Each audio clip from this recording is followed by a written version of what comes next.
Welcome to Hood Champion Boxing and Sports. In boxing, you find a way to win, or you find a way to lose. So look, Devin Haney versus Ryan Garcia is about a done deal according to Eddie Hearn. And to me, that's great news. A lot of people have opinions about who's going to win. Nobody knows. But I've already given my opinion. I think it's two outstanding fighters. I think they should challenge themselves. I think they shouldn't be afraid to lose. And no matter the outcome, I think both of these fighters, their profiles and platforms will be elevated. Now, Devin Haney, to a lot of people, they feel that Devin Haney is the answer for Ryan Garcia. Because Ryan Garcia wants to be involved in big pay-per-view events like he was with Tank Davis. I don't know if I see it that way. I think Devin Haney wants to be in the big pay-per-view events. Well, let me say this correctly. They both want to be in big pay-per-view events. But maybe Devin needs Ryan a little more than Ryan needs Devin just because of Ryan's social media presence. But nonetheless, there's a complementary relationship there between both fighters to where when they come together, I think the pay-per-view numbers will do extremely well. Now, the target date is April 20th. It's supposed to take place on Dazn pay-per-view. Now, Eddie Hearn's already gone. He's doing a lot of interviews because he got Conor Ben fighting. But I was surprised to hear him say, look, Ryan Garcia is kind of drifting in and out. But an announcement should be made really soon. Now, Eddie Hearn says that all the time. So you got to take things he's saying with a grain of salt. But what I will say is, you don't see Ryan Garcia on social media no more talking about trying to fight Pitbull Cruz, trying to fight Rolly, trying to do a rematch with Tank. Nothing. Everything's going quiet. Devin Haney, he's not saying nothing. His dad's not saying nothing. Complete radio silence. That normally means that negotiations are underway or they've progressed beyond the halfway mark and are probably in the final stretch. So Eddie Hearn may be telling us the truth. But the bottom line is, right, now some will agree, some won't. Devin Haney and Ryan Garcia, I think they're both stars in boxing. Big names at 140. And realistically, they're probably each other's best option to make huge money. Because 140 is a bubbling division. But there's really not much star power there. Like when I say star power, I'm talking about Canelo. I'm talking about Javante. Earl Spence had star power. He did good pay-per-view numbers, but they're gonna need each other because Devin Haney is known. He's doing pay-per-view events. Not saying they're doing well, but he's doing them. Ryan Garcia, he did one with Tank. Looking to do this with Haney. I think they're gonna do good. But even if you talk about the Subra Matiases, the Teofimo Lopez's, Rolly Romero's, and other fighters at 140. Regis Prograis just had a fight, but there's a whole lot of great fighters, but no one with star power. Now, for the time being, Ryan Garcia, I don't know what direction he's going. I kind of feel sorry for him because he just can't seem to catch a break with fans, with getting a fight, with promoters from De La Hoya and Bernard Hopkins, meet me, catch me in the bathroom, and then even Mayweather getting in his ear messing with him, right? He just can't seem to catch a break. Something else he can't catch, which is what he really sounds like he wants, since he feels with Derek James that, Ryan Garcia's career can only go one direction, and that's up. He can't get the rematch with Tank Davis. Okay, so I think Tank would rematch him no problem. But if Ryan beats Devin Haney, that's a huge win. And I think Ryan would be back in the Javante Davis sweepstakes. Now, the one thing that Hearn did say, he said if for some reason he can't get the fight done with Haney, then Ryan can fight a couple guys like Regis Prograis, Liam Paro, Jose Ramirez, Arnold Barbosa. Well, Hearn's of course looking out for his guys. You know what I'm saying? But he did say the problem with guys like that is they won't be the pay-per-view level of what Ryan Garcia would want. But that being said, Devin Haney's not. But Devin Haney is a bigger name than Regis Prograis, Liam Paro, Jose Ramirez, and Arnold Barbosa Jr. But the good news for everybody is they're available. And Golden Boy actually has Jose Ramirez and Arnold Barbosa. But see, Ryan understands his position, and he wants big pay-per-view events. And although those are good fights for him, the Ramirez's and Barbosas, Ryan doesn't want to move down the ladder. He doesn't want to reverse. He wants to keep moving up the ladder. And what I mean is, you don't go from Gervonta Davis to fighting the goddamn Liam Paro. Okay, you came back, you fought Duarte, showed everybody, man, that there were some sticking points in that fight. You found the strength to push through it. You got the big knockout. Now you want to keep moving up the ladder. Devin Haney is a perfect opponent for Ryan Garcia, and Ryan is a perfect opponent for Devin.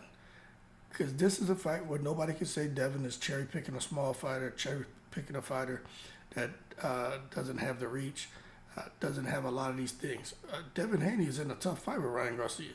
Ryan Garcia is, I think, taller, the same amount of reach, speed maybe more power. I think Ryan Garcia and Devin will be a very interesting fight, but I think at some point Ryan Garcia knocks Devin out. It's the speed, man. That goddamn speed and left hook comes out of nowhere. And Devin Haney is a great fighter. He measures distance well, but he's doing it against guys who can't hit him. It's like when Deontay Wilder's fighting Tyson Fury, fighting Gerald Washington, fighting taller fighters, Brazil, even though he knocked him out the first round. Those guys were able to touch him because of their reach. You know what I'm saying? Molina. You watch Deontay Wilder, you're like, why is he getting hit? Because these guys are just as tall, reach about the same. So they didn't do well with guys with that kind of reach. And with Devin Haney, I think we're going to see the way he's like, holy shit, this guy is able to touch me. And I think he's going to be more competitive than what people think. And I personally think if Devin had more pop, he could stop Garcia, but I don't think he stops him. But I think because of Garcia's speed and power, I think he'll land, if he lands that big left hook, which I know he's going to, because he always lands it in a fight, we're going to see what the hell happens with Devin Haney. So that's just my 2 cents. But the bottom line is, Eddie Hearn's going to do what he can to keep building up Devin Haney because they just have a good working relationship. But they understand what Ryan brings to the table. And the other thing, which is a plus, Dazn, I think they've learned their mistake from just the fact that Deontay Wilder and Anthony Joshua, it never happened. They should have done, but they were inexperienced at the time. They should have done whatever it took to make that damn fight. Okay? And remember, people keep blaming Deontay, blaming AJ. No, Dazn came out and said they misplayed that. Dazn admitted that they didn't treat Deontay Wilder with respect. And I would say they didn't treat AJ with respect either, because if they didn't respect Deontay Wilder, that means they took away a massive payday for AJ as well. So Dazn dropped the ball. So now you got, they learned from that. Dazn is behind Garcia and Haney. You know what I'm saying? Like, they are really there. And from a Dazn perspective, they're all on board to make it happen. And I think it's great. Because one thing I'll tell you is Ryan Garcia is a likable guy. Devin Haney is a likable guy. Devin Haney's dad, not so likable. But, you got to be a mouthpiece. You got to talk. You got to keep your name out there. So I understand that. But I think for that reason, a lot of people are kind of turning against Devin Haney because of their dislike for the father. But I think when they take a deep breath and understand what Bill's doing, he's just keeping his son's name out there and promoting him. I think he's using the wrong approach, but hey, he's keeping his name out there. It's working. So, more power to him. But what I will say, my thing going into this fight that gives Devin Haney an advantage is Oscar De La Hoya and Bernard Hopkins. Because of their egos and whatever else, they keep bullying Ryan. And that could be a distraction to where Ryan goes in there, which I think Ryan has everything it takes to win. But he goes in there being... So this is my thing. I think Devin Haney's going to underestimate Ryan. I think Ryan could come in over anxious. Nonetheless, whoever doesn't control their emotions in the ring, that's the one who's going to lose the fight. But I personally think when they exchange, I think Ryan will get there first and land a bigger shot. But I do think if De La Hoya and B-Hop keep messing with Ryan, then that's a huge advantage for Devin Haney. Okay? Very simple. But at the end of the day, there were some huge announcements just made worldwide on Dazn. Fury, Usyk. Soon, hopefully, we get Haney, Garcia. And it's just going to be bigger and bigger fights for both of these guys. De La Hoya is trying his best to hold on to Ryan Garcia, but I'm curious to see how that fight plays out by the end of the year. I just want to see these two fight. And I hope Eddie Hearn can come out and make that announcement. But I'm letting y'all know right now, there seems to be some good money behind these two. Devin Haney got paid a decent guarantee against Regis. I think it was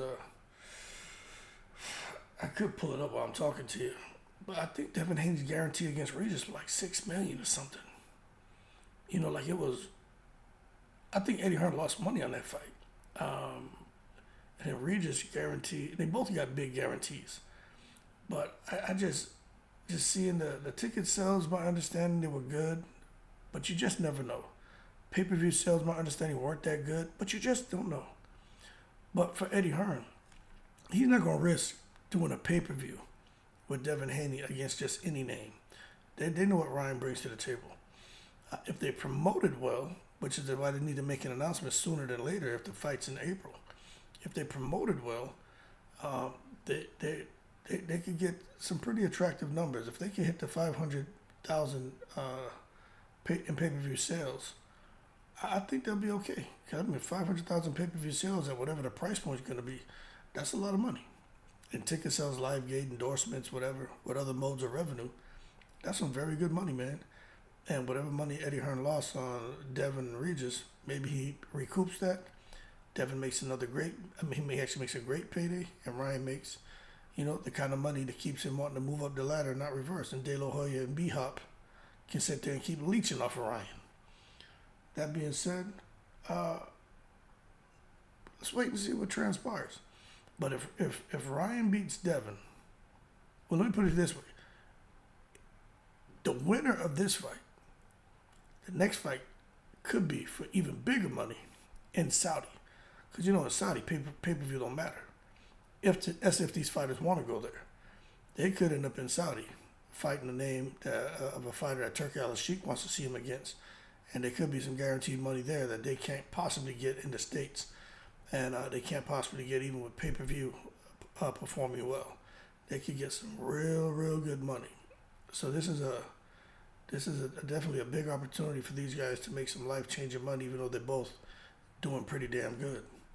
That being said, y'all keep cool. Shout out to the veterans, all 7 continents. In the breeze.